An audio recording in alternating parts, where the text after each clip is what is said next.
en 2004. J'avais 27 ans et j'ai fait une expérience de mort imminente au travail suite à un malaise cardiaque. Je suis passée dans une autre réalité pour moi, faite de lumière, d'amour, et j'étais attendue de l'autre côté. Donc ça a été vraiment un séisme pour moi de vivre cette expérience. Il y a des personnes qui arrivent à carrément en fait, traverser les murs.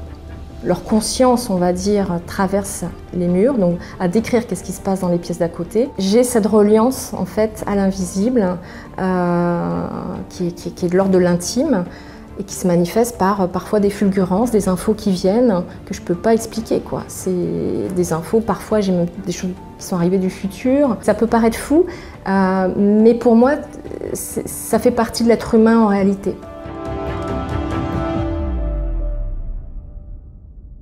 Bonjour Fabienne Raoul.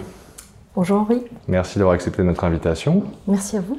Alors vous êtes de formation scientifique, vous avez travaillé pendant une quinzaine d'années dans le domaine de l'ingénierie nucléaire. Vous êtes désormais sophrologue, conférencière et auteur. Et vous venez de publier un nouveau livre intitulé « Ces guérisons qui défient la science, miracles, guérisons inexpliquées, patients et experts prennent la parole » aux éditions HarperCollins. Un ouvrage dans lequel vous explorez les ressources insoupçonnées du corps et de l'esprit, le rôle des émotions, les médecines traditionnelles, le magnétisme ou l'impact des expériences de mort imminente sur le processus de guérison. Vous expliquez dans votre livre que 2 expériences personnelles survenues il y a une vingtaine d'années vous ont profondément marqué et ont constitué en quelque sorte le point de départ de votre enquête. Est-ce que vous pouvez nous expliquer en quoi ont consisté ces expériences et pourquoi elles ont initié votre questionnement autour de ces guérisons qui défient la science? Donc juste un petit complément effectivement dans ma biographie professionnelle, c'est que depuis quelques années je travaille aussi avec des chercheurs du monde académique et universitaire, donc en tant que consultante scientifique sur la thématique de la conscience, entre autres. Voilà, ça fait suite aussi à mon évolution personnelle. Pour répondre maintenant plus précisément à votre question, effectivement, il y a exactement 20 ans de cela, donc en 2004, j'avais 27 ans et j'ai fait une expérience de mort imminente au travail suite à un malaise cardiaque. Il faut savoir que moi à l'époque, j'avais pas du tout j'ai pas été baignée dans ni la religion, ni la spiritualité. J'avais une vision très matérialiste des choses, au sens où tout peut s'expliquer à travers la science, à travers le tangible, le rationnel, le palpable. Et l'invisible ne m'intéressait absolument pas. Donc je suis tombée dans la marmite de manière violente lors de cette expérience, puisque en fait, je suis passée dans une autre réalité pour moi, faite de lumière, d'amour, et j'étais attendue de l'autre côté. Donc ça a été vraiment un séisme pour moi de vivre cette expérience, de l'intégrer. Et donc il m'a fallu du temps aussi pour comprendre, pour intégrer. Quand vous dites que vous étiez attendu, oui. C'est-à-dire Il y avait des êtres face à moi, en arc de cercle, donc énergie masculine, énergie féminine. Et je faisais comme partie de ce groupe d'êtres qui me reconnaissaient. Et il y avait une confiance, je savais que je pouvais avoir confiance en eux. Mais ce n'est pas des défunts de ma famille, c'est ça qui est un peu surprenant. Voilà.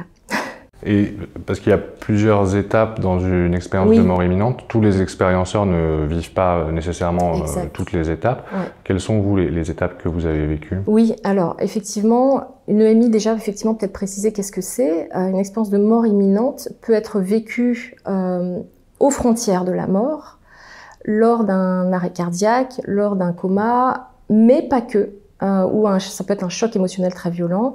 Ça peut être également, pour certaines personnes, lorsqu'ils méditent, en regardant un coucher de soleil. Donc en fait, même la définition de l'EMI, en fait, n'est plus vraiment juste.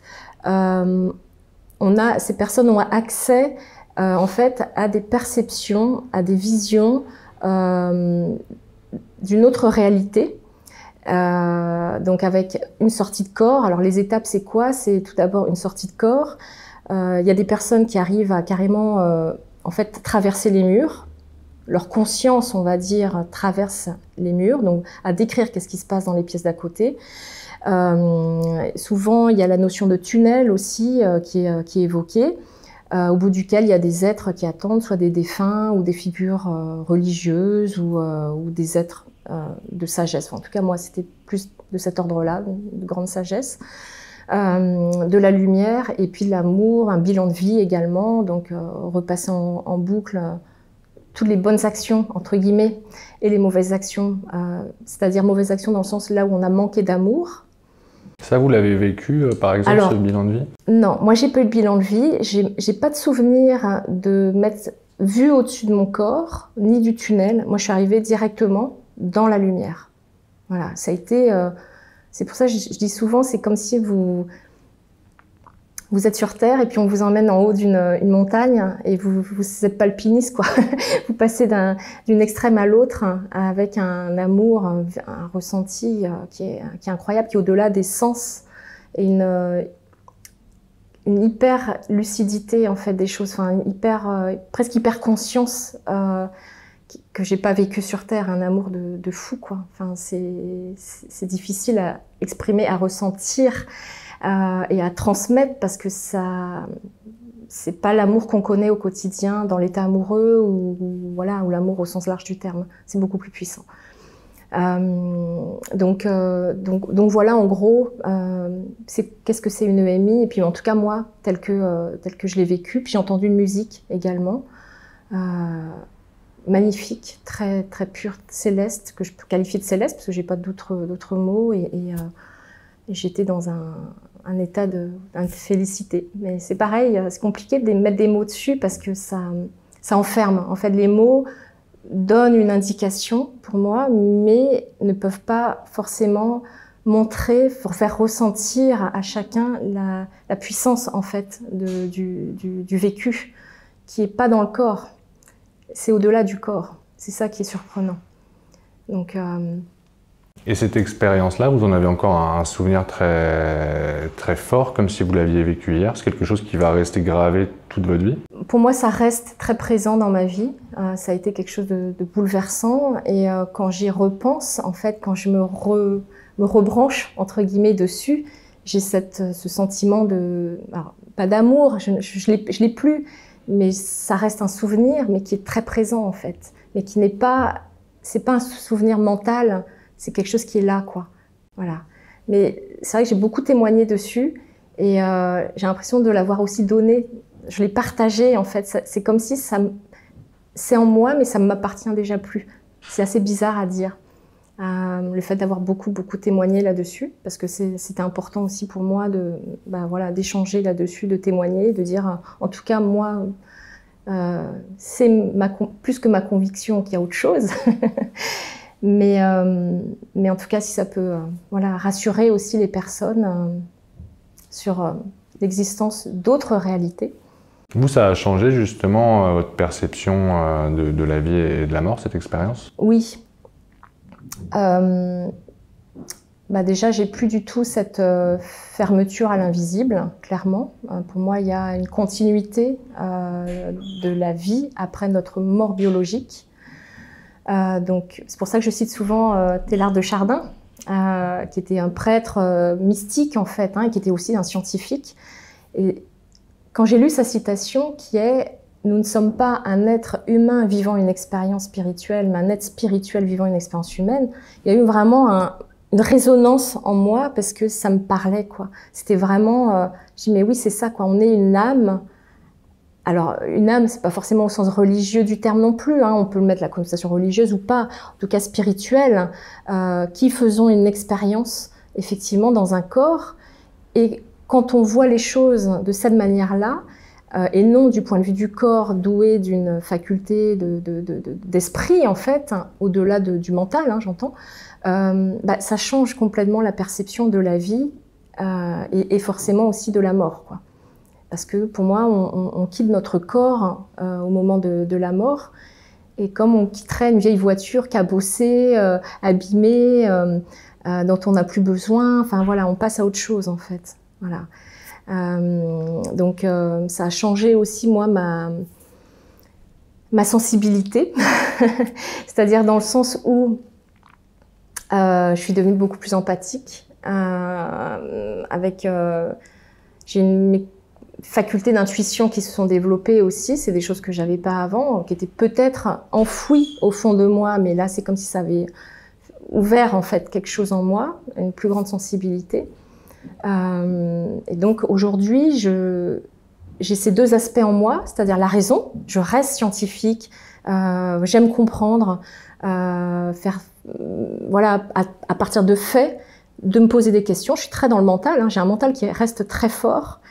Et en même temps, j'ai cette reliance en fait à l'invisible, qui est de l'ordre de l'intime et qui se manifeste par parfois des fulgurances, des infos qui viennent que je peux pas expliquer, quoi. C'est des infos, parfois j'ai même des choses qui sont arrivées du futur. Ça peut paraître étonnant, mais du coup j'en parle autour de moi, comme ça on peut le valider. Ça peut paraître fou, mais pour moi ça fait partie de l'être humain en réalité. Voilà, l'intuition, la reliance à l'invisible, les perceptions qu'on appelle extrasensorielles, c'est plus ou moins développé chez les personnes, mais on a remarqué aussi que chez les expérienceurs, ça pouvait, vivre une EMI pouvait déclencher aussi ce genre de phénomène. Donc voilà, et ça aboutit à mon changement de vie, effectivement. Au bout de 15 ans, en ayant bossé comme ingénieur dans le nucléaire, alors j'avais des postes d'ingénieur pur, d'experte et de management, et à un moment donné, ça faisait plus sens. J'ai eu envie d'accompagner les personnes, donc je me suis formée à la sophrologie, effectivement, à la relation d'aide, et puis à l'énergétique, qui est quelque chose qui est finalement naturel. Oui, il y a un lien avec aussi avec le métier d'ingénieur, puisque c'est peut-être pas la même forme d'énergie, mais... Oui, c'est ça. Alors c'est assez marrant, parce qu'on me dit souvent, j'ai une amie qui me dit, c'est marrant, tu t'es passé de l'énergie nucléaire à un autre type d'énergie, mais je lui fais, ouais, mais en même temps, c'est vrai, on touche à quelque chose qui est dans l'infiniment petit, quelque chose qu'on comprend pas forcément, au subtil, hein, voilà, donc ça peut être effectivement surprenant. Peut-être que je cherchais ça. Après, si je passais en psychanalyse, on me dirait, ah, mais vous deviez chercher ça en vous orientant vers le métier d'ingénieur nucléaire, enfin matériaux, ingénieur matériaux dans le nucléaire. J'en sais rien, mais en tout cas, ouais, ça m'a transformé cette expérience, c'est sûr. Même si ça a été difficile au début. Ouais. Oui, vous dites dans votre livre que vous avez mis quelques années à intégrer pleinement cette expérience. Oui, c'est ça. Parce que j'avais pas de cadre de référence, pas du tout issu d'un milieu ni croyant, ni ouvert à la spiritualité. La mort, c'était un tabou, par contre, il y a beaucoup de tabous dans ma famille, et la mort en faisait partie. Donc pour moi, on vit, on meurt, et puis limite c'était ok, j'avais pas de peur. Alors ça, on me pose souvent la question, est-ce que j'avais peur de la mort avant et que j'ai plus peur? Alors étonnamment, je n'avais pas peur de la mort plus jeune, parce que je me dis ok, au contraire, tout s'arrête, quoi. Et c'est comme ça, il y a rien après, il y a rien, et c'est ok. Alors pour moi maintenant il y a de la continuité, donc oui, je n'ai pas peur de la mort, mais je l'avais pas avant déjà, donc c'est pas juste mon focus en fait, et mon regard a changé sur cette notion de mort. Pour moi il y a une continuité. Et vous parlez de vos proches, est-ce que justement cette EMI, elle a eu un impact sur eux aussi Alors moi à l'époque j'en ai pas parlé à mes parents. J'ai mis du temps en fait à l'évoquer. J'en ai parlé à quelques amis en qui j'avais vraiment confiance et qui m'ont accueilli sans dire t'es folle, c'est une hallucination, sans me dire non plus oui t'as raison, il y a quelque chose après, non, puisque j'avais un milieu quand même, voilà, plutôt d'amis pareil, hein, cartésiens, ingénieurs, mais ouvert par rapport à moi, à qui je suis tout simplement, et bienveillant. Et bienveillant, ouais, tout simplement. Donc ça m'a permis aussi de cheminer et puis de m'intéresser à ce sujet-là à travers en fait des livres. Voilà, Raymond Moody, hein, qui a été le premier. D'ailleurs, Raymond Moody, c'était un médecin psychiatre américain qui s'est intéressé à la thématique des EMI. Et ce terme d'EMI, c'est lui d'ailleurs qui l'a posé, me semble-t-il. Enfin, non, il l'a pas posé, mais il a popularisé, on va dire, cette expression, ce terme-là, grâce à son livre, justement, La vie après la vie. Et vous me parliez, dans votre question, d'une deuxième expérience, effectivement, qui m'avait amené finalement à m'intéresser à la thématique des guérisons inexpliquées. C'est 3 ans après mon EMI, en fait, j'ai été atteinte d'une maladie neurologique subite. Donc, il m'a amenée, j'étais en région parisienne à l'époque, donc j'étais aux urgences à l'hôpital militaire Bégin, à Saint-Mandé. On m'a transférée ensuite en service neurologie au Val-de-Grâce. Et là, en fait, je pouvais plus marcher. Mes jambes ne me tenaient plus. J'avais les jambes arquées, en fait.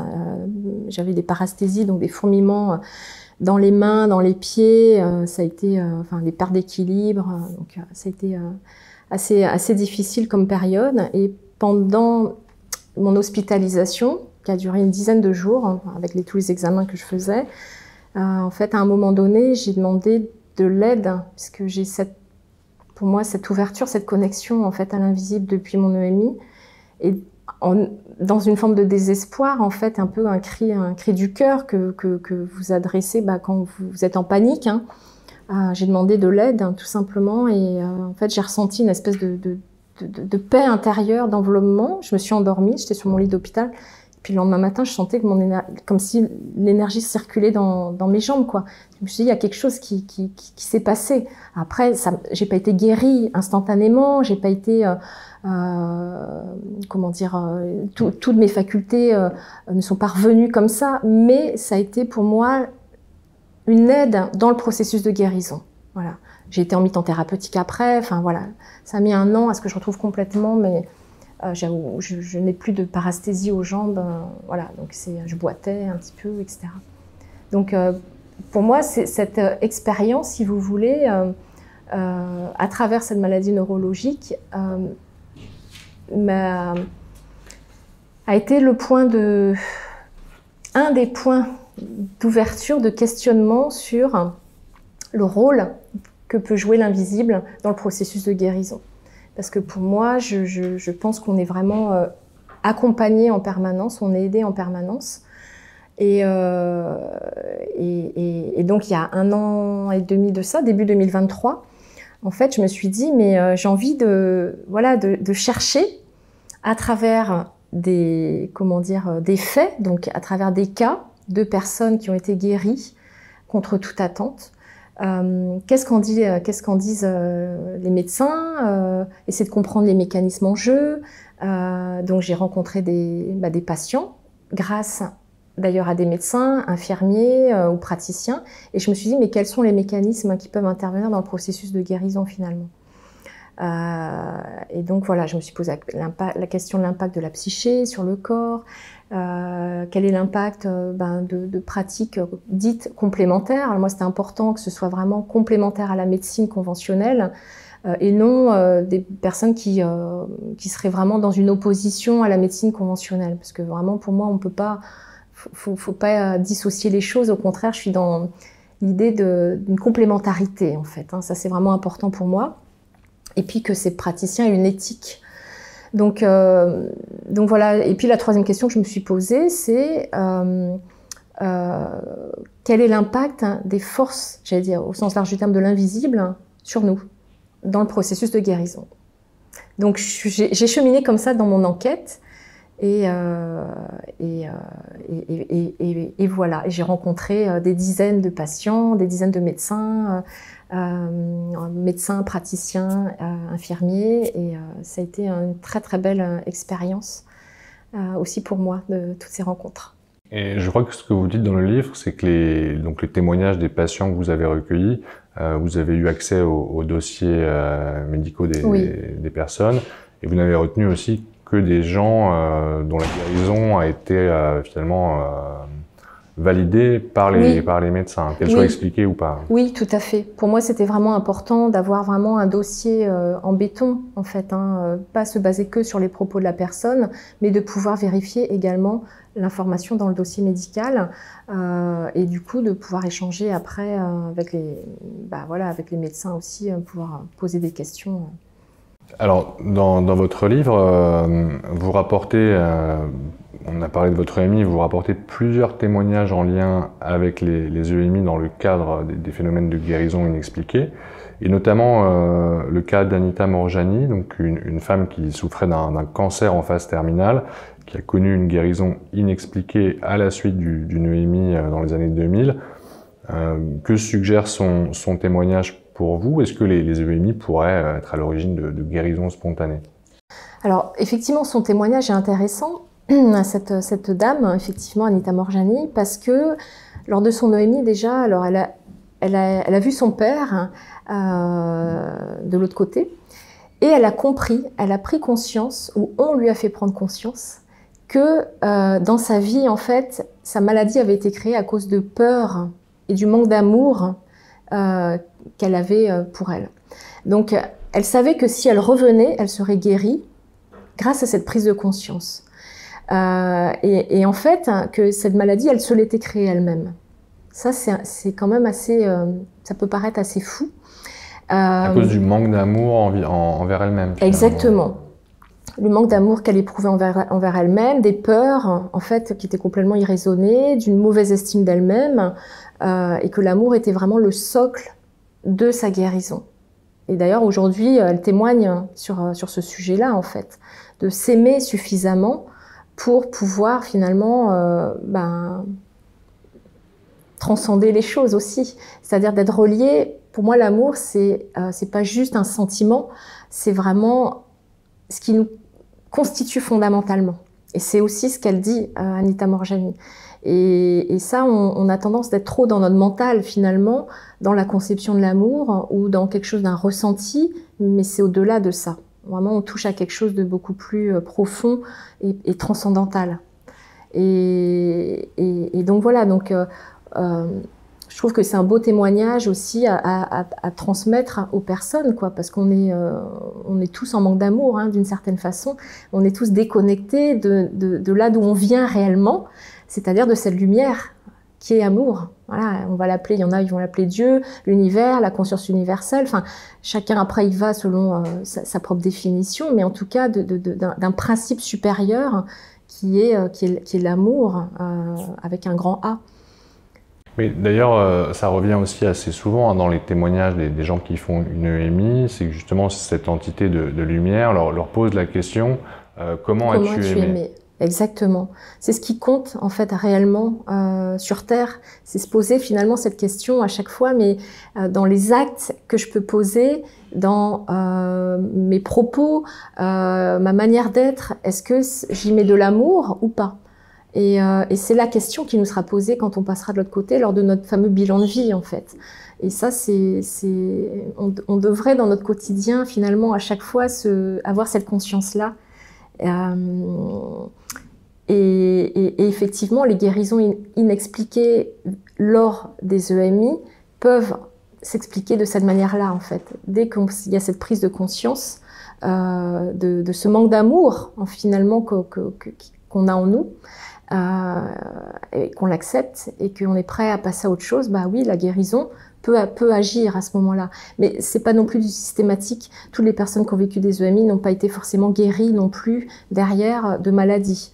Mais en tout cas, c'est comme s'il y avait eu, dans le cas d'Anita Morjani ou dans le cas d'autres témoignages dans mon livre, comme s'il y avait une sorte de reset au niveau du corps, de remise à zéro pour que voilà, l'information soit donnée au corps de s'auto-guérir, de booster en fait, booster le corps dans ce processus d'auto-guérison, quoi.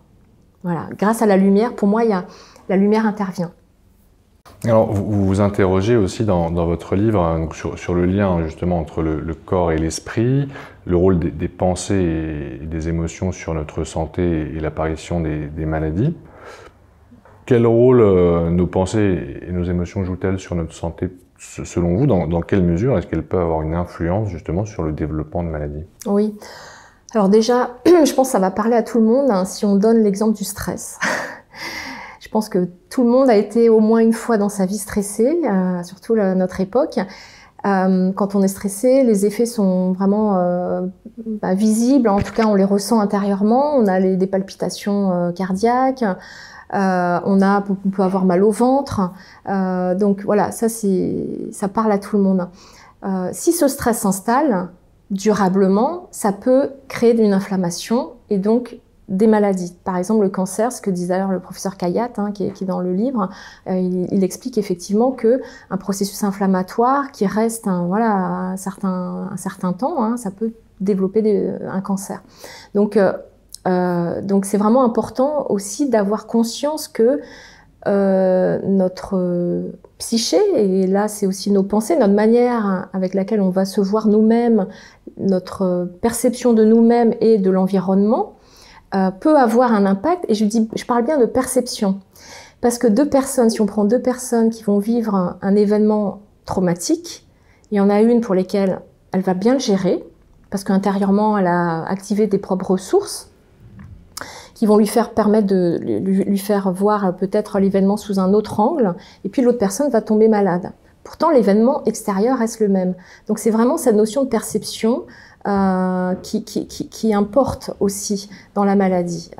Chacun ne va pas développer le même type de maladie face à l'événement. Donc rien qu'à savoir ça, c'est du coup être focus sur notre propre conscience qu'on peut avoir de nous-mêmes. Hein, la perception, c'est ok. Quand je me place dans ma conscience, est-ce que j'arrive à discerner les choses, à mettre une sorte de distance, à observer, hein, c'est pour ça qu'on parle souvent de la méditation, qui peut être aussi quelque chose d'utile pour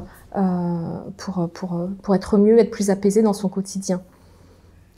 Oui, parce que vous dites dans votre livre justement que la capacité à accueillir, reconnaître et les exprimer aussi, ces émotions négatives, c'est déjà entamer d'une certaine façon le processus de libération intérieure, et soit dans l'optique d'éviter l'apparition d'une maladie éventuelle, ou bien si elle est déjà là, de limiter son expression. Oui, tout à fait.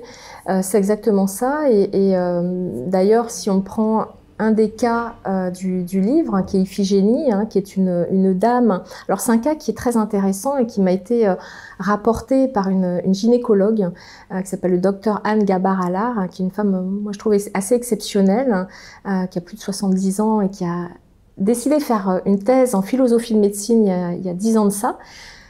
Et durant sa thèse, qui a duré 5 ans, elle a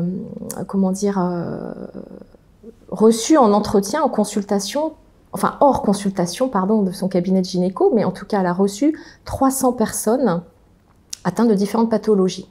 Des pathologies quand même parfois assez graves, type sclérose en plaques, polyarthrite, entre autres. Et elle m'a relaté ce cas d'Iphigénie, qui est une dame atteinte de sclérose en plaques, qui s'est développée, en tout cas la compréhension qu'elle en a faite, c'est que elle était mariée avec un homme qui était en fait alcoolique, qui a malheureusement perdu beaucoup d'argent, ils ont dû vendre la maison, et elle a ressenti un sentiment de honte et de culpabilité par rapport à cette situation, et de colère. Chose qu'elle n'a pas pu exprimer, extérioriser, et donc son corps finalement est resté avec ces émotions-là. Ça a créé un stress intense pendant de très nombreuses années au niveau de son corps, et donc elle a développé cette maladie auto-immune, hein, c'est-à-dire une sclérose en plaques, où le système immunitaire finalement va attaquer le corps. Il ne comprend pas, c'est comme s'il y avait un ennemi à l'intérieur alors qu'il n'y en a pas. Oui, le corps se retourne contre lui. Le corps se retourne contre lui-même pour réagir face à ce stress. Parce qu'en fait, face au stress, on a deux possibilités, deux attitudes. Soit, si on revient à quand on était un primate, entre guillemets, soit on peut fuir, soit on peut combattre. Dans les deux, aucune de ces possibilités n'a été rendue possible. Donc, le stress est resté dans son corps. Ça a créé un processus inflammatoire et donc la maladie. C'est ainsi qu'elle a compris les choses. Et à partir du moment où elle a conscientisé cela, qu'elle a fait un travail en psychothérapie avec l'EMDR, qui est une technique d'ailleurs qui est utilisée pour les personnes qui ont vécu des stress post-traumatiques, hein, les militaires ou les personnes qui ont vécu des attentats, entre autres. Une technique qui repose sur l'hypnose? Alors en fait, ce sont des mouvements oculaires. Donc on va faire passer en fait, par exemple le doigt comme ça, et la personne, on va lui demander de suivre le doigt en lui parlant, en revivant la scène traumatisante. Et l'idée derrière, c'est que on va déprogrammer l'émotion associée à l'événement en fait. Donc on n'enlève pas le souvenir, mais par contre l'émotion n'est plus présente. Donc Donc ce travail qu'elle a fait sur elle-même, finalement grâce à l'EMDR, ça lui a permis du coup de se stabiliser intérieurement par rapport à ce stress. Et puis elle a acté aussi dans la matière de quitter en fait son mari. Et en fait, depuis 14 ans, cette dame n'a plus de crise de sclérose en plaques. La maladie reste toujours là, c'est-à-dire à l'IRM, on va dire, c'est toujours là, mais il n'y a plus de manifestation de symptômes de la maladie. Et ça, c'est vraiment intéressant. Comme si le corps, finalement, avait compris que, ok, là, je suis plus en paix. Donc, voilà, en fait, c'est toujours ça. C'est est-ce qu'on est en guerre ou en paix à l'intérieur? C'est vraiment ça. C'est ce principe-là, finalement, aussi, qu'on peut imaginer dans la création, la libération de la maladie. Donc la maladie, finalement, on peut s'en libérer à travers un processus de prise de conscience, à travers une meilleure connaissance de soi et d'acceptation aussi déjà que on est plus que, on n'est pas une maladie, quoi.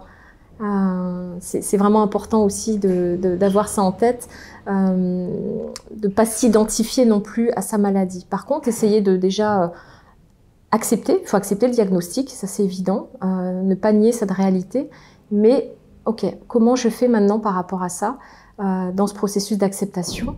C'est quoi les solutions qui s'opèrent à moi? D'aller vers moi, de comprendre quel processus a pu la déclencher, etc. Pour moi, je pense que ça, c'est des clés aussi, des pistes en tout cas, dans le processus de la guérison.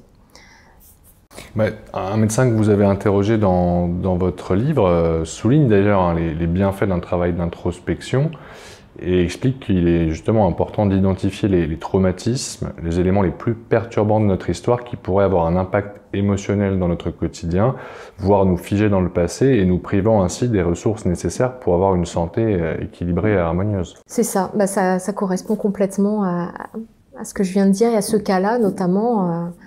C'est vraiment important d'avoir cette prise de conscience en fait, parce qu'on est plus que notre maladie, on est plus que notre corps, on est un corps aussi, mais pas que. Donc c'est comprendre aussi les émotions qui sont associées à la maladie, quel choc émotionnel j'ai vécu, et puis essayer de travailler dessus, quoi. Donc effectivement, ça passe par une compréhension et une meilleure connaissance de soi-même.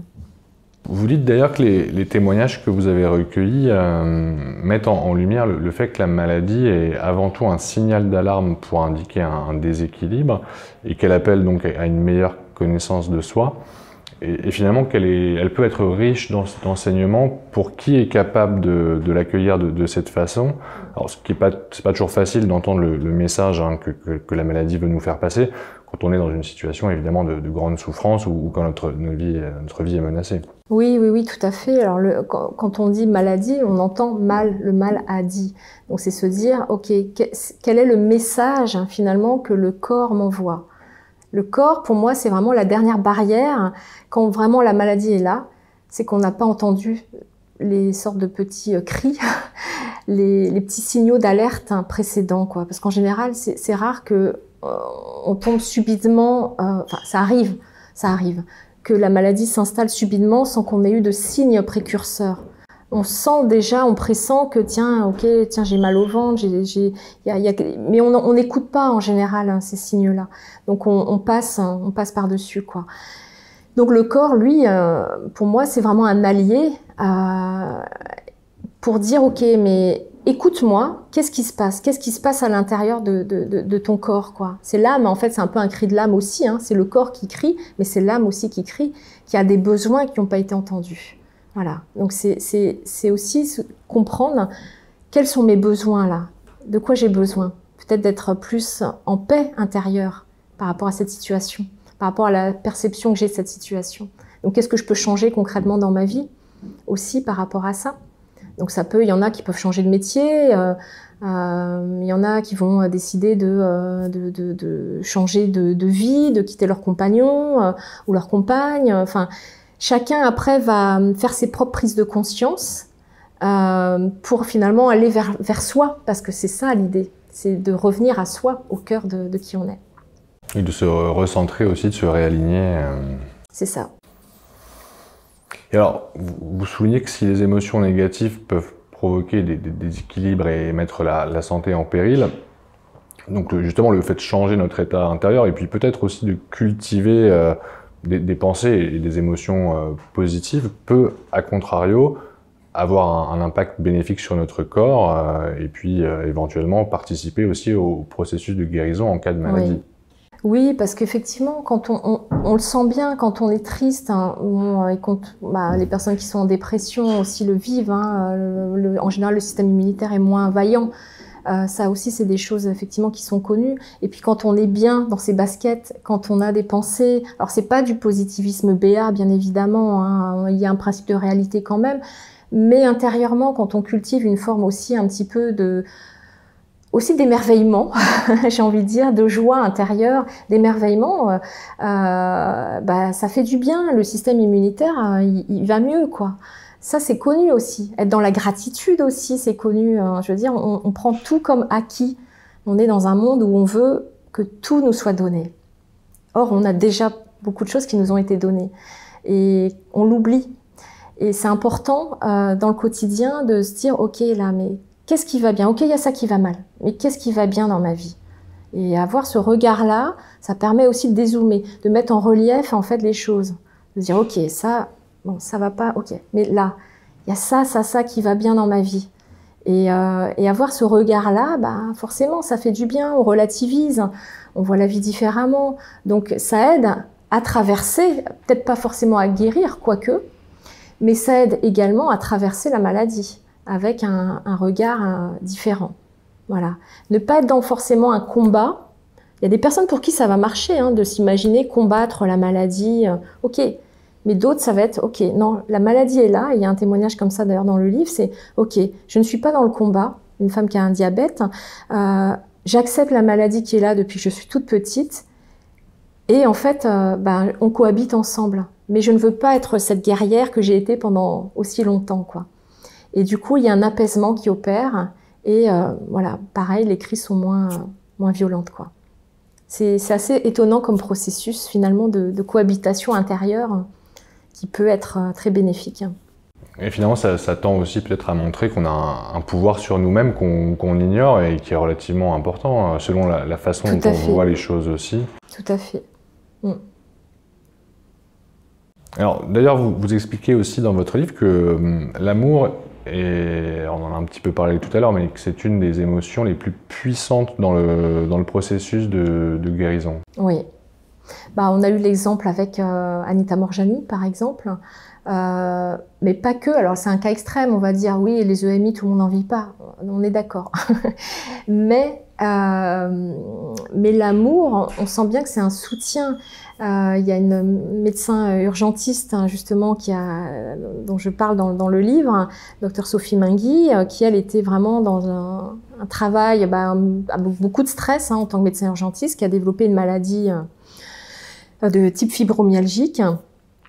Et elle s'est rendue compte que la médecine n'arrivait pas à apaiser en fait ses souffrances, malgré les médicaments, etc. Et là, elle a commencé à se dire, mais finalement, à faire une pause dans sa vie et à se dire, mais j'en suis où? Donc déjà, ça, c'est un acte d'amour vers soi, de faire une pause, de dire, OK, c'est quoi mes besoins fondamentaux? Donc, elle est partie sur la méditation, l'hypnose, voilà, et de prendre conscience de qui elle est. Et qu'elle a une conscience, quoi. Voilà. Elle a une conscience. On ne se rend pas compte qu'on est des êtres conscients et qu'on peut choisir aussi nos pensées, notre manière de percevoir le monde. Et c'est une grande force. Voilà. Et là, derrière, pour moi, c'est un acte d'amour, derrière ça. Tout simplement. Donc, oui, l'amour, c'est pour moi la base de tout, en fait. C'est vraiment la base de tout. Le fait d'être à l'écoute de soi, de sa conscience, de nos besoins et de prendre le temps aussi de les satisfaire. C'est ça. Alors que c'est vrai qu'on vit dans un monde aussi où tout va très vite, où on a beaucoup de sollicitations avec les... Oui, et puis on est souvent... Quand je dis défocus, c'est pas forcément d'être non plus dans un focus, d'être individualiste, c'est pas ça. Mais c'est simplement de se poser et de savoir un peu, de sentir qui on est, quoi. Et ça touche à quelque chose de l'ordre de l'intime. Quand on est dans un rapport au monde extrêmement rapide, avec beaucoup de sollicitations, on est beaucoup tourné vers l'extérieur, aussi notre énergie va vers l'extérieur et non plus vers notre intériorité, vers une écoute de notre corps, une écoute de notre conscience, de notre âme. Et ça, on en a besoin, en fait. On en a besoin de ralentir, de se poser, de ressentir. On est complètement déconnecté dans notre société en Occident, de notre corps et de nos sensations. Il y a des gens, ils n'ont pas de sensation de leur corps. Ils savent pas, en fait, ressentir leur corps. Je veux dire, c'est ok, c'est pas un jugement quand je dis ça. Hein. Moi, j'étais comme ça avant, donc je comprends. Je comprends complètement. Mais en fait, je me suis rendu compte que notre corps, c'est notre véhicule, c'est notre vie, ça porte notre vie, quoi. Et la vie, elle est là, elle nous a été donnée. Par qui? C'est une bonne question. Mais elle nous a été donnée. C'est pas nous, en tant qu'êtres humains, qui nous sommes auto-créés, je veux dire. Hein. Donc, il y a quand même quelque chose aussi de l'ordre de...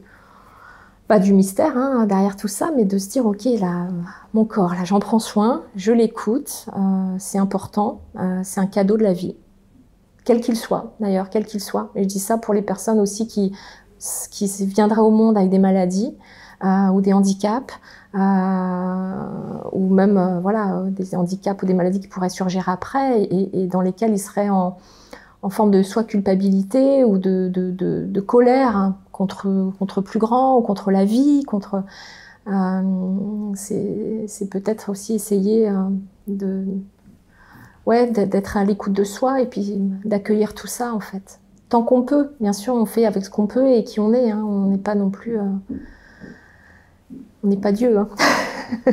Même si on a une part divine, pour moi, on a une part divine en nous, bien sûr. Vous évoquez aussi d'ailleurs le rôle du pardon et vous évoquez un témoignage bouleversant d'une femme qui s'appelle Margarita pour illustrer justement la puissance du pardon dans le processus de guérison. Ouais. Alors ce cas m'a vraiment interpellée. C'est un cas qui est issu d'un médecin, d'un livre qui a été écrit par un médecin. Le docteur Yann Tiberghien, c'est pour ça que je préfère le citer. C'est vraiment intéressant parce que Margarita, en fait, était avec... donc c'est l'époque de Pinochet. Et c'était une collaboratrice de Salvador Allende. Elle a été torturée, elle a été mise dans des geôles avec des tortures qu'on ne peut même pas imaginer.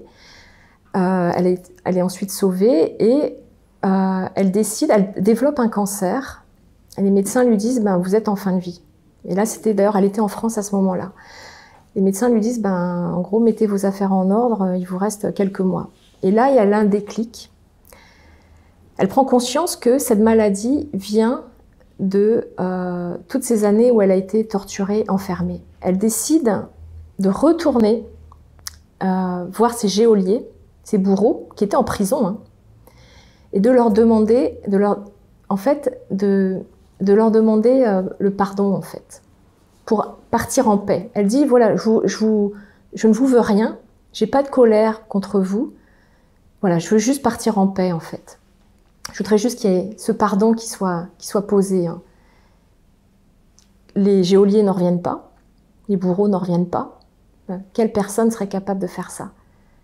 De subir cette violence et de pardonner à son bourreau. C'est quand même déjà un acte qui demande une abnégation de l'ego énorme. Elle rentre en France pour repasser ses examens médicaux et là, stupeur, l'hôpital lui apprend que le cancer a disparu. Donc, la compréhension qu'il y a derrière, c'est que poser cet acte de pardon, donc de paix, donc d'amour, en fait, a relancé le processus finalement d'auto-guérison de son corps pour se libérer, encore une fois, de ce fardeau, quoi. C'est assez stupéfiant, en fait. Mais c'est dur à pardonner. Hein. C'est pas forcément quelque chose qu'on arrive à faire dans notre quotidien face aux gens qui ont pu nous blesser ou... Oui, d'autant que là on est sur un cas en plus assez extrême, puisque c'est une personne qui a subi des sévices corporels particulièrement violents. Violentes, extrêmement violentes, que je rentre pas dans le détail là pour pas choquer, mais les gens pourront voir dans le bouquin si ça les intéresse, mais c'est d'une violence qu'on peut pas se dire je peux pardonner, quoi. Et pendant 17 ans, hein, je crois qu'elle est restée. Oui. De très nombreuses années, dans des conditions atroces, dans le noir. Donc, ouais, c'est... Et encore une fois, hein, on touche à quelque chose qui est exceptionnel, hein, encore une fois. Hein, le pardon, l'amour, une libération complète finalement de son ego, hein, de son mental. Ça, vous en parlez aussi dans le livre, hein, de finalement l'abandon de l'ego, l'importance de lâcher prise pour justement s'émanciper aussi du contrôle du mental et puis s'ouvrir à l'intuition et être en mesure peut-être de se relier à une dimension plus profonde, spirituelle de l'être humain. Oui, mais c'est ça, c'est se relier à soi en fin de compte, notre plus grande et lumineuse partie de nous-mêmes, qui est souvent entachée de plein de choses, ou en tout cas cachée, parce qu'on ne prend pas le temps d'aller aussi la découvrir, hein, tout simplement, et puis de relâcher notre garde intérieure. Parce qu'on nous demande quand même d'être dans un monde, le monde est violent, hein, clairement, encore plus je trouve ces dernières années, et donc on se crée plein de barrières, on se crée plein de coques de protection, et intérieurement et extérieurement, et en fait souvent c'est dans cette vulnérabilité, c'est-à-dire de tout lâcher, de se dire ok, là je suis au fond du trou, je ne sais plus faire, j'ai besoin d'aide, un peu comme quand moi j'ai vécu ma maladie neurologique, c'était ça, je prends conscience, je suis un petit être humain mais qui est rien en fait, qui ne sait rien et qui n'est rien, et en même temps qui est tout, parce qu'il y a la vie quand même qui est là, qui s'explique pas, et prendre conscience de ça, excusez-moi, j'ai une petite émotion là. Ben justement, cette vulnérabilité, en fait, ça permet de laisser passer quelque chose de plus grand, en fait. Et il faut avoir un certain courage, d'ailleurs, pour appeler à l'aide aussi, pour se lâcher prise comme ça. Ouais, mais ça... Je sais pas, en tout cas, moi, ça avait lâché complètement. Et pourtant, j'ai un mental fort, hein, comme je l'ai dit, je suis quelqu'un qui analyse, qui essaie de comprendre.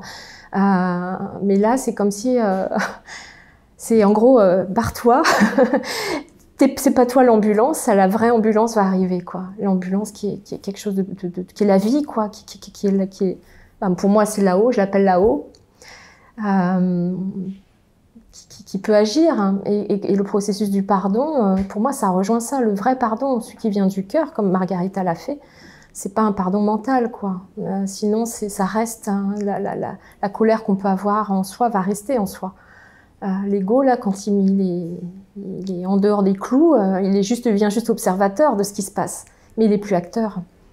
Et là, c'est merveilleux. C'est vraiment merveilleux. Ça, vous l'avez vécu aussi, justement. Oui. Ça ne veut pas dire que je le vis dans le quotidien. C'est quelque chose que j'ai vécu comme aide, mais après, voilà, moi j'ai un ego comme tout le monde, et heureusement, enfin, je veux dire... Oui, on en a besoin aussi, justement, pour évoluer dans le monde aussi. Exactement. Enfin, quand je dis l'ego, moi, je suis pas pour une abolition de l'ego. Enfin, d'ailleurs, je trouve ça horrible quand des fois j'entends des gens dans le monde spirituel dire l'ego, oh là là, c'est horrible. Non, pour moi, mais c'est quelle est sa place, en fait? C'est quoi sa juste place? On le met au service de la conscience, de soi, de l'âme, ou bien c'est lui qui prend, qui est le chef de tout ça, et puis qui dit à l'âme, au mental, à l'âme, à la conscience, et donc aux besoins fondamentaux de se taire. On en est là, en fait, aujourd'hui. Hein. C'est une question d'équilibre. C'est une question d'équilibre, hein, et effectivement, et puis de ressentir les choses de manière un petit peu plus juste aussi. Voilà, donc... Alors vous évoquez aussi la puissance de l'amour et de la foi dans votre livre, mais sous l'angle des miracles cette fois-ci, c'est-à-dire des guérisons inexplicables, alors qui sont qualifiées d'extraordinaires car elles défient les lois de la science et de la médecine, et qui sont attribuées à une intervention divine ou spirituelle qui peut varier en fonction des croyances. Vous rapportez notamment le témoignage de sœur Bernadette Morio, donc partiellement handicapée, qui a été guérie à la suite d'un pèlerinage à Lourdes en juillet 2008. Exactement. Donc effectivement, cette dame était atteinte, donc c'est la 70e, elle est devenue la 70e miraculée de Lourdes. Qu'est-ce qui s'est passé? En fait, elle avait depuis de très nombreuses années une maladie, ce qui s'appelle la queue de cheval, en fait, c'est-à-dire une maladie vraiment grave au niveau des lombaires et du sacrum. Donc, qui fait que elle avait du mal à marcher, elle portait une attelle, elle a vu plein d'opérations, donc elle était vraiment lourdement handicapée. Elle part en pèlerinage à Lourdes, et en fait c'est une sœur, pardon, qui prie pour d'autres personnes. Elle n'a jamais demandé la guérison pour elle-même, elle priait pour les autres. Et elle ressent lors du pèlerinage la présence en fait du Christ. À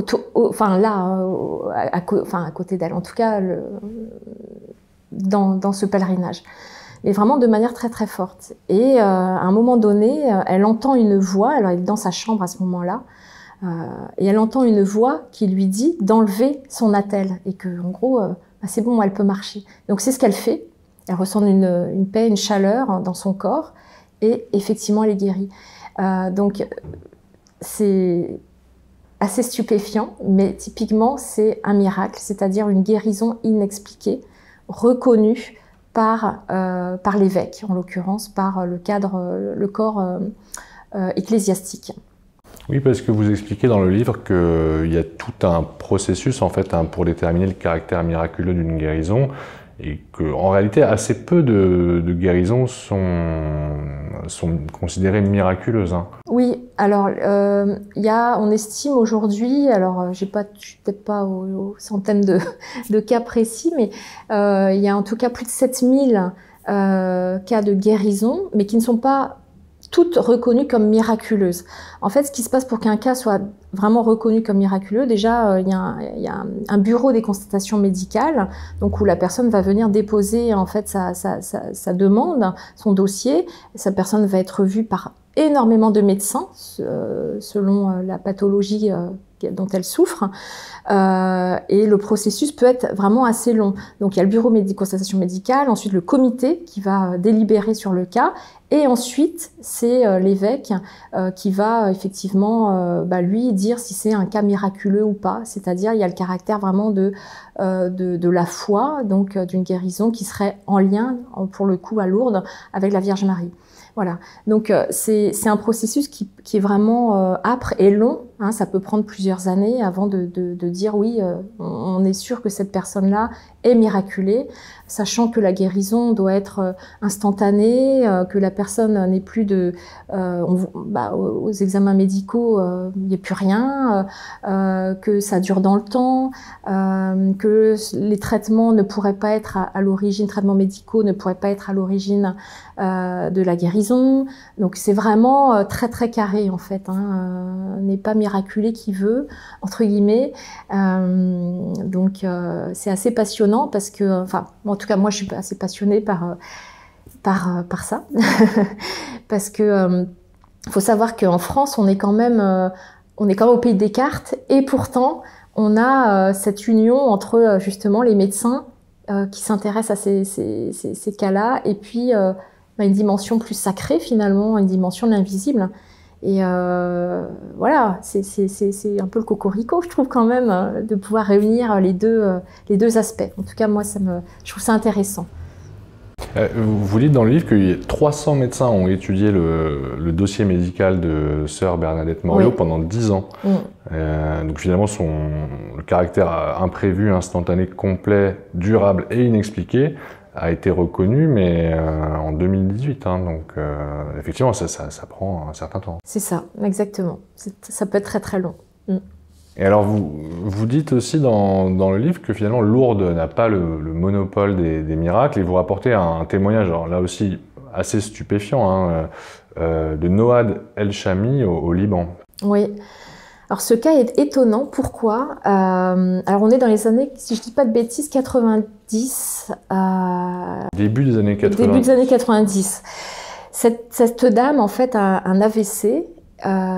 Et en fait, lors de plusieurs rêves, alors elle appelle ça des rêves, moi je dirais que c'est plus des songes, dans le sens où pour moi un songe, l'invisible peut venir dans les songes. Bon, après, on y croit pas, hein, mais pour moi, on peut vivre une autre réalité la nuit dans un songe.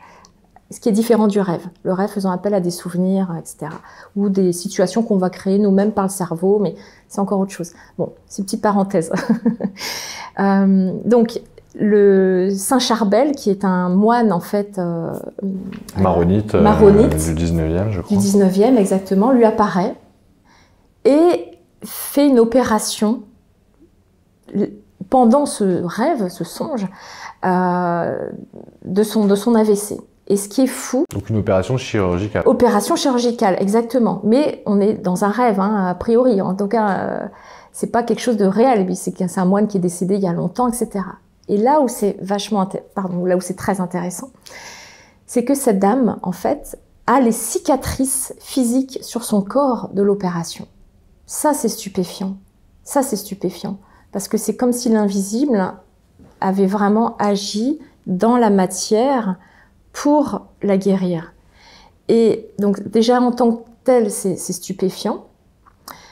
Et le deuxième point qui est stupéfiant, c'est que tous les vendredis et tous les 22 du mois, eh bien, ça ressaigne en fait. Voilà. Et on comprend pas. Et donc les médecins ont authentifié le cas en disant, bah voilà, on comprend pas ce qui se passe, c'est un miracle également, quoi. Voilà. Et elle avait une petite comment ça s'appelle, une représentation de Saint Charbel, en fait, qui suinte. Donc il y a de l'huile miraculeuse aussi qui suinte de cette représentation.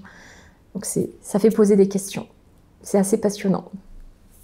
Vous relevez aussi un autre témoignage qui montre que ces guérisons miraculeuses ne sont pas uniquement l'apanage du christianisme, puisque c'est le cas d'un moine tibétain, Pakyab Rinpoche, donc qui était atteint de gangrène à un pied, après avoir été emprisonné et torturé pendant 3 mois par le régime communiste chinois. Est-ce que vous pouvez nous parler de ce témoignage et en quoi cette guérison tient-elle du miracle? Oui, alors...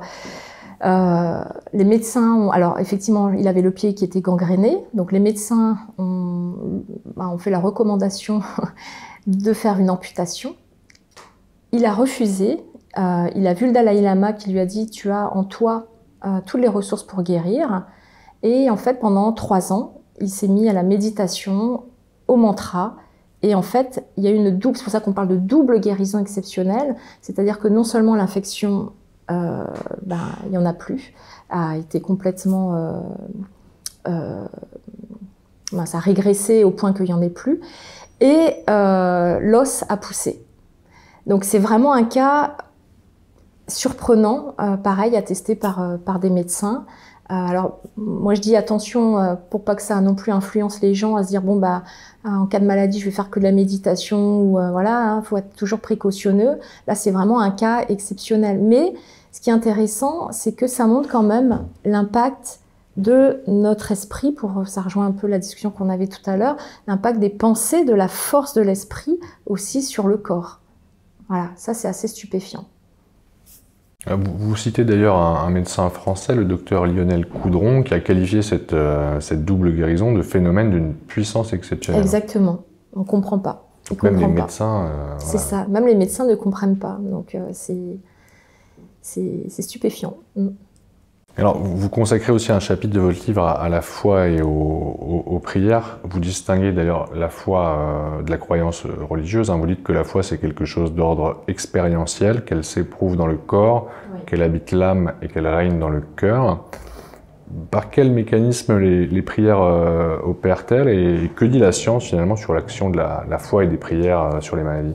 Oui, alors il y a une étude qui m'a passionnée, qui est une étude qui a été réalisée il y a quelques années à l'université d'Amsterdam par un médecin et ses collaborateurs médecins et scientifiques également, où ils ont analysé des cas, plus de 80 dossiers de personnes qui ont été guéries grâce en fait aux prières.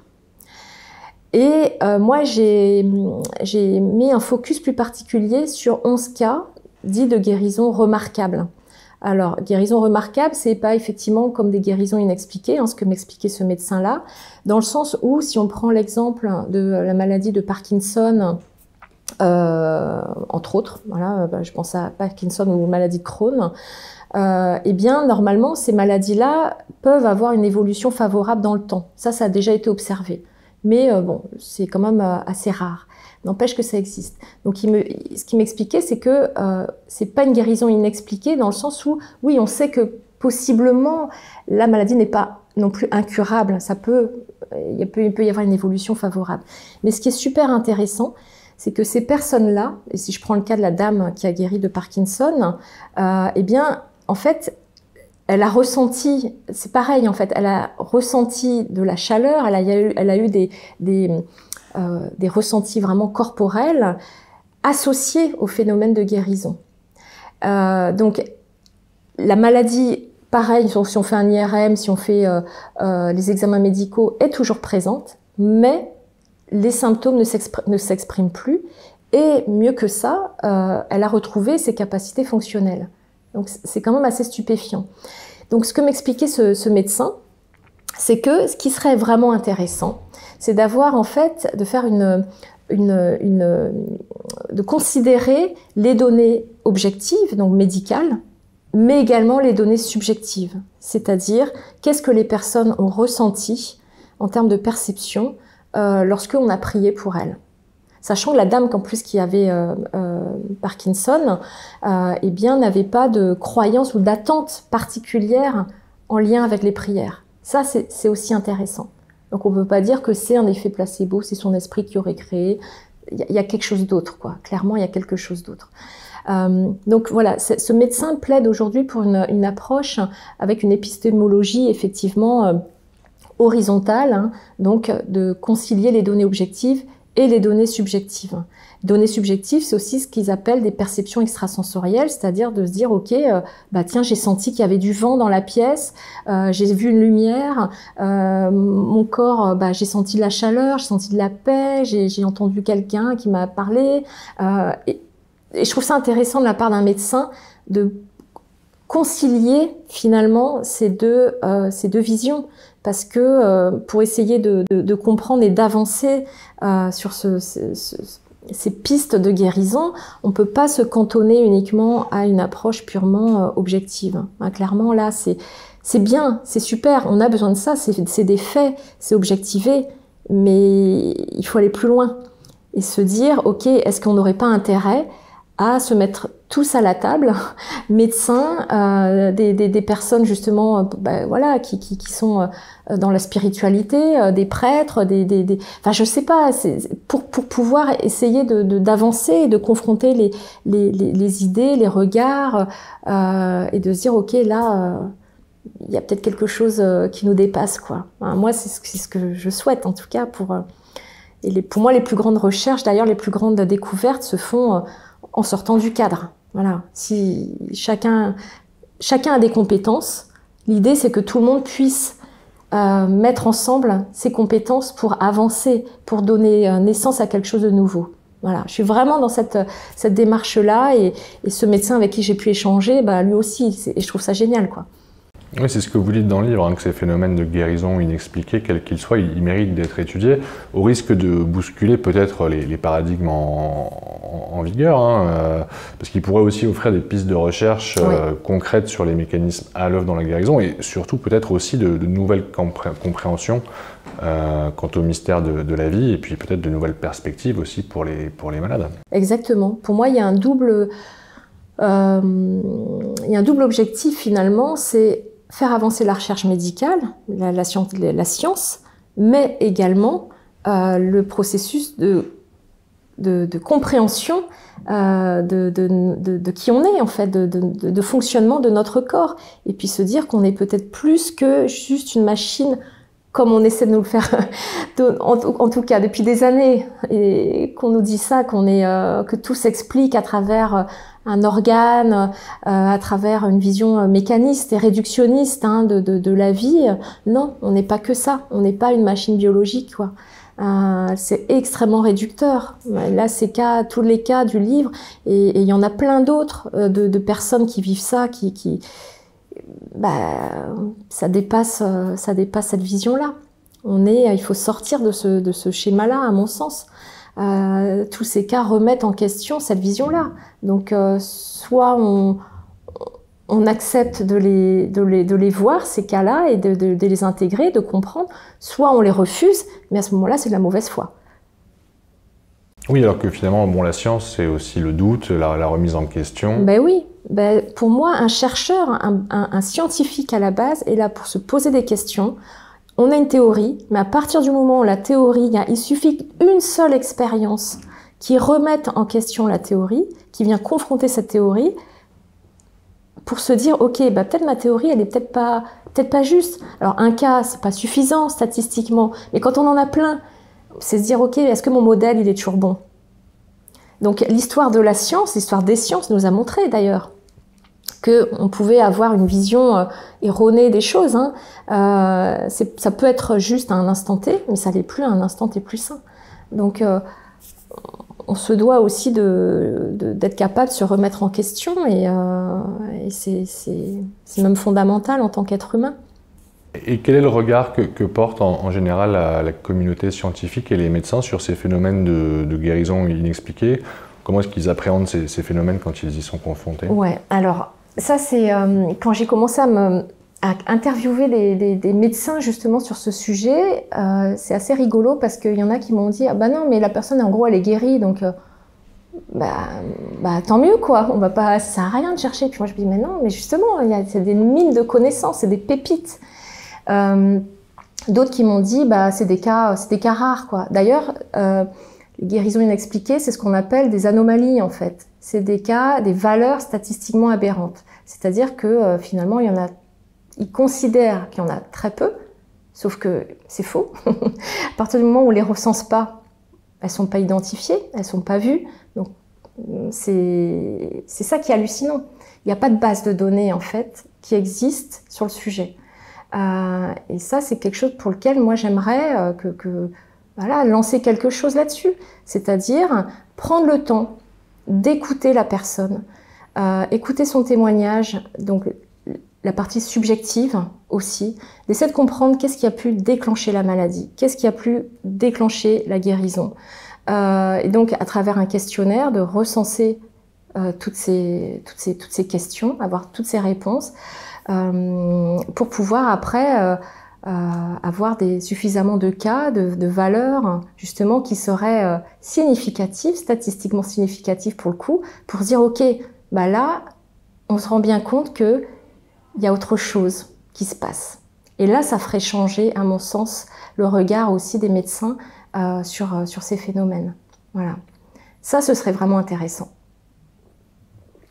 Alors, parce que dans votre livre, vous consacrez aussi un chapitre aux magnétiseurs et aux coupeurs de feu. Et vous interrogez une coupeuse de feu, alors qui est cadre de santé à l'hôpital de Thonon-les-Bains et qui avait été infirmière aux urgences. Ouais. Et alors, elle explique que le recours aux coupeurs de feu est de moins en moins tabou parmi le personnel soignant et que certains n'hésitent pas à les recommander à des patients atteints de brûleurs, en complément bien sûr de soins médicaux conventionnels, afin de soulager leur douleur. Oui, c'est des pratiques qui effectivement existent en France, qui sont pas si tabous que ça. Après, ça dépend des hôpitaux, mais en tout cas, que ce soit d'ailleurs pour les brûlures, les grands brûlés, ce qu'on appelle les grands brûlés, mais également radiothérapie pour les femmes, par exemple, qui seraient atteintes de cancer du sein. En général, ils font appel, effectivement, il y a une liste de coupeurs de feu qui circulent.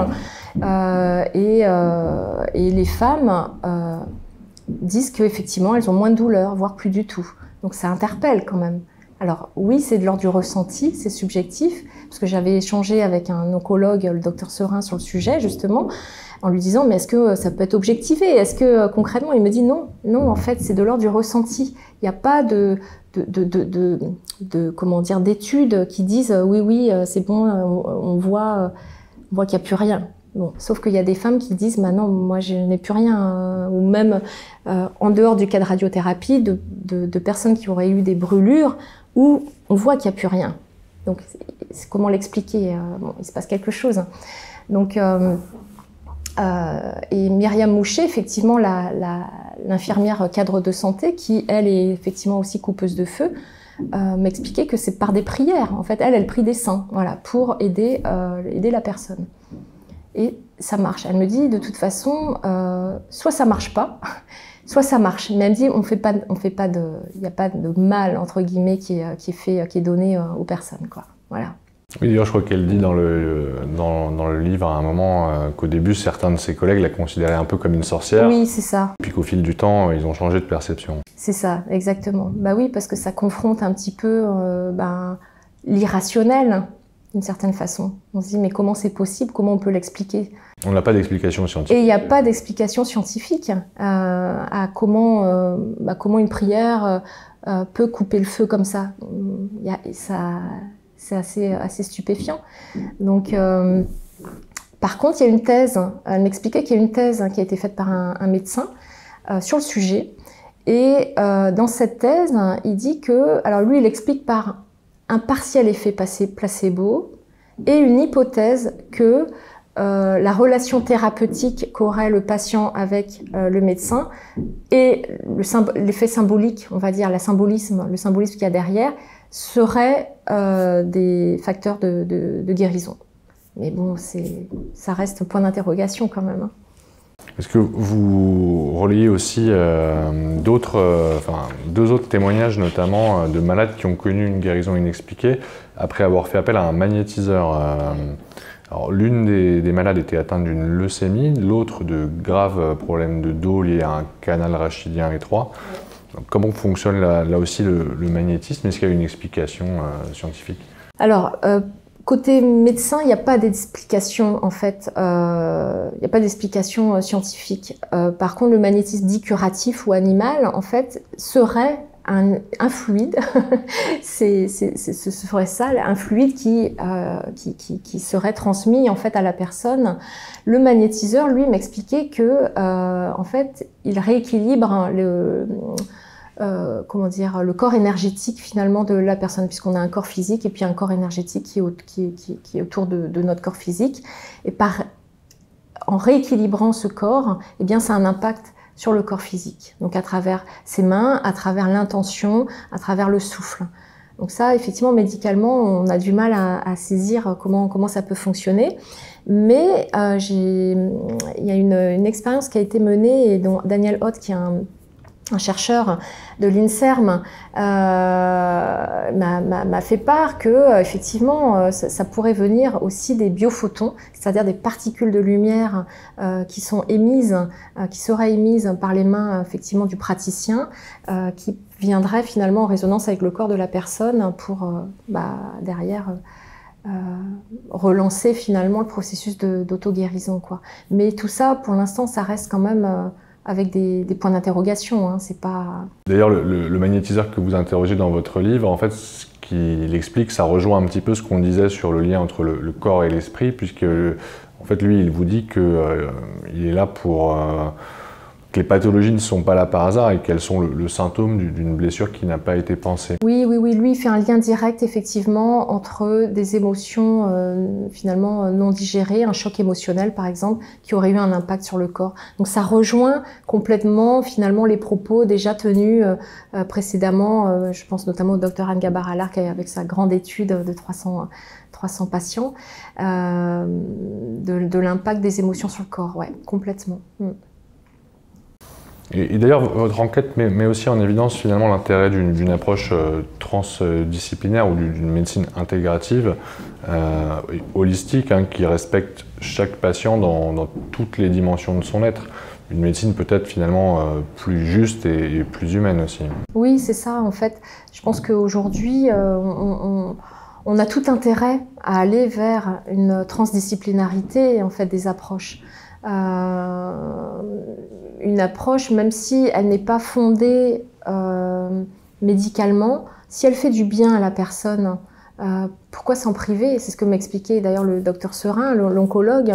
Il me dit, mais moi je vois que ces femmes, finalement, elles n'ont plus de douleur après la radiothérapie. On serait bien bêtes, nous médecins, de se priver en fait, d'aide extérieure, par exemple des coupeurs de feu.